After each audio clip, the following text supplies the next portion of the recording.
श्री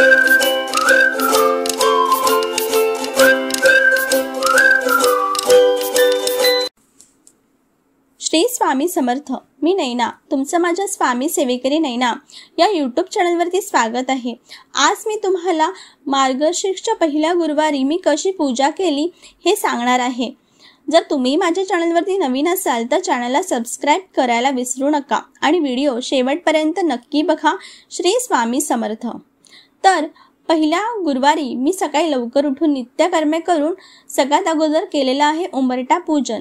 तर उंबरठा पूजन म्हणजेच काय, तर हळद आणि गोमूत्र मिक्स करून मी उंबरठ्याला हे हळदीचे लेपन केलेलं आहे।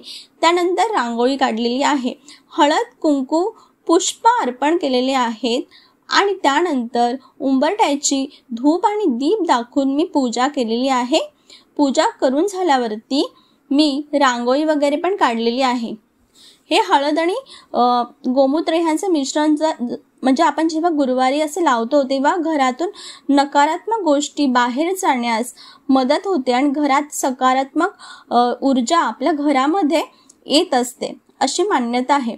त्यानंतर आहे ही मी घरी गुरुवारची जी पूजा केलेली आहे त्या अगोदर मी अशी रांगोळी काढलेली आहे। त्यानंतर पोथी आहे ही महालक्ष्मी मातेची पोथीची मी पूजा केलेली आहे। पूजा वगैरे करूनच मी व्हिडिओ हा काढलेला आहे। त्यानंतर सगळ्यात अगोदर आपण काय करतो तर गणपती बाप्पाची पूजा करतो। अगोदर मी दीप प्रज्वलित करून घेतलेलं होतं आणि अगरबत्ती लावलेली होती। त्यानंतर सगळ्यात अगोदर मी केलेली होती गणपती बाप्पाची पूजा। तर गणपती बाप्पाला मी अभिषेक केलेला होता। आता अभिषेक हा अथर्व शीर्ष म्हणून मी गणपती बाप्पाचा अभिषेक केलेला आहे। अभिषेक झाल्यानंतर गणपती बाप्पाला बघा मी हळद कुंकू चंदन आणि अक्षदा वाहिलेल्या आहेत आणि दुर्वाही वाहिलेल्या आहेत, मग पुष्प अर्पण केलेले आहेत। अशा प्रकारे मी गणपती बाप्पाची पूजा केलेली आहे, पंचोपचार पूजा केलेली आहे। त्यानंतर अन्नपूर्णा मातेची मूर्ती आहे माझ्याकडे, मी अन्नपूर्णा मातेच्या मूर्तीवरही श्री सूक्त म्हणून अभिषेक केलेला आहे आणि त्यानंतर 16 वेळा नरवाणो मंत्र, 16 वेळा विष्णू गायत्री मंत्र आणि 16 वेळा लक्ष्मी गायत्री मंत्र म्हणून अभिषेक केलेला आहे। नंतर हळद कुंकू अक्षदा पुष्प अर्पण केलेले आहे। यानंतर मी कुंकुमार्चनी करणार आहे। त्या पूजा झाल्यानंतर मी कुंकुमार्चनी करणार आहे। श्रीयंत्र आहे, श्रीयंत्रावरती सुद्धा मी श्री सूक्त म्हणून आणि 16 वेळा विष्णू गायत्री, 16 वेळा लक्ष्मी गायत्री आणि 16 वेळा नरवाणो मंत्र म्हणून अभिषेक केलेला आहे। पंचोपचार श्रीयंत्राची ही पूजा केलेली आहे आणि धूप दीप दाखवलेला आहे। आणि त्यानंतर तुम्ही इथे पाहू शकता की इथे पिवळ्या कवड्याही आहेत, या पिवळ्या कवड्यांची ही पूजा केलेली आहे, पंचोपचार पूजा केलेली आहे, हळद कुंकू पुष्प अर्पण केलेले आहे, धूप दीप दाखवलेला आहे। अशा प्रकारे मी ही अशी गुरुवारची साधी आणि सोपी अशी पूजा केलेली आहे। फळं ठेवलेली आहेत, तुम्ही पाहू शकता।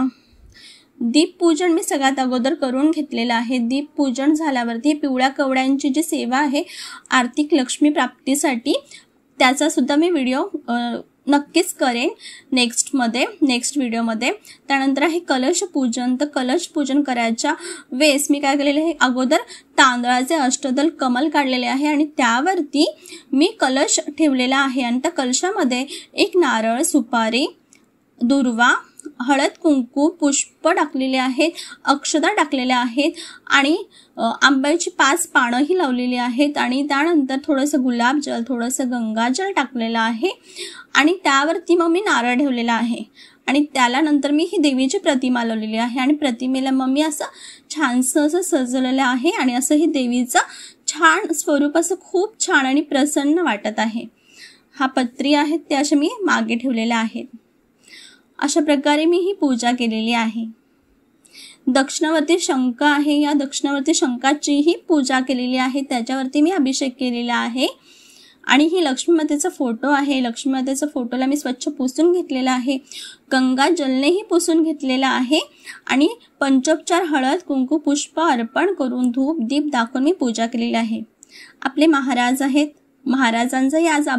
महाराजांवरही आज अभिषेक केलेला आहे। महाराजांवरती मी एक वेळा सगळे स्तोत्र म्हणून अभिषेक केलेला आहे, म्हणजे अथर्व शीर्ष, श्री सूक्त, पुरुष सूक्त, राम रक्षा मी म्हटलेली आहे आज। त्यानंतर विष्णू गायत्री मंत्र 16 वेळा, लक्ष्मी गायत्री मंत्र, नरवाण मंत्र असं म्हणून मी महाराजांवरती सुद्धाच अभिषेक केलेला आहे। अशा प्रकारे आज सगळ्यांचा अभिषेक केलेला आहे मी। आणि आज मी सेवा ह्या कोणत्या कोणत्या केलेल्या आहेत, तर आज हे सगळं झाल्यावरती मी सेवा केलेल्या आहेत। हा फक्त अभिषेक होता। अभिषेक झाल्यानंतर मी सेवा केलेल्या आहेत। तर एक सेवा केली अगोदर आपण स्वामी चरित्र सारामृतचं 1 पाठ 21 अध्याय केलेले आहेत।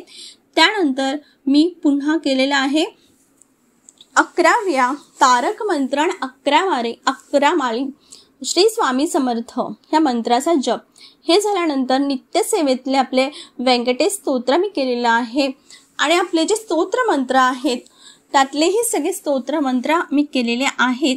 आणि विष्णू सहस्रनाम हे सुद्धा गुरुवारच्या दिवशी मी करत असते, ती सुद्धा सेवा झालेली आहे। आणि गुरुवारची पोथी ही आज मी वाचलेली आहे। अशा प्रकारे ही माझी आजची सेवा झालेली आहे। पुन्हा श्री सूक्त, पुन्हा पुरुष सूक्त, पुन्हा रामरक्षा, गुरुवार आहे तर दत्तबावणीचं स्तोत्रही मी दर गुरुवारी करत असते। तर ह्यावेळेस सुद्धा मी दत्तबावणीचाही पाठ केलेला आहे। त्यानंतर अशा प्रकारे ही माझी आजची सेवा झालेली आहे। पुन्हा इथे व्यंकटेश स्तोत्रही आज मी म्हटलेलं आहे। नित्यसेवेमध्ये असतातच ह्या सेवा। त्यानंतर कमलात्मक मंत्र आहे तो 16 वेळा म्हणायचा म्हटलेला आहे। षोडशी मंत्र आहे तोही आपल्याला 16 वेळा म्हणायचा होता। विष्णू गायत्री मंत्र पुन्हा एकदा 16 वेळा। ही सेवा आपण अभिषेक केला तो अभिषेक वेगळा आणि सेवा करायच्या होता त्या सेवा वेगळ्या। तर पुन्हा एकदा 16 वेळा विष्णू गायत्री मंत्र, 16 वेळा लक्ष्मी गायत्री मंत्र, 16 वेळा नरवाण मंत्र, अशा प्रकारे ही सेवा झालेली आहे। त्यानंतर मग मी कुंकुमार्चन केलेलं आहे। कुंकुमार्चन केलेलं आहे देवीला, अन्नपूर्णा मातेच्या मूर्तीवरती कुंकुमार्चन केलेलं आहे। आणि मग नंतर मी गुरुवारची पोथी आहे ती गुरुवारची पोथी वाचलेली आहे। आणि त्यानंतर मग गणपती बाप्पाची आरती, स्वामी महाराजांची आरती आणि दत्त महाराजांची आरती अशा प्रकारे आणि लक्ष्मी मातेची आरती अशा प्रकारे आरती करून मी नैवेद्य वगैरे दाखवलेला आहे। तर तुम्हाला कशी वाटली माझी गुरुवारची पूजा तुम्ही नक्की कमेंटमध्ये सांगा। श्री स्वामी समर्थ महाराज तुमच्या सगळ्या चांगल्या इच्छा पूर्ण करत। अवधूत चिंतन श्री गुरुदेव दत्त।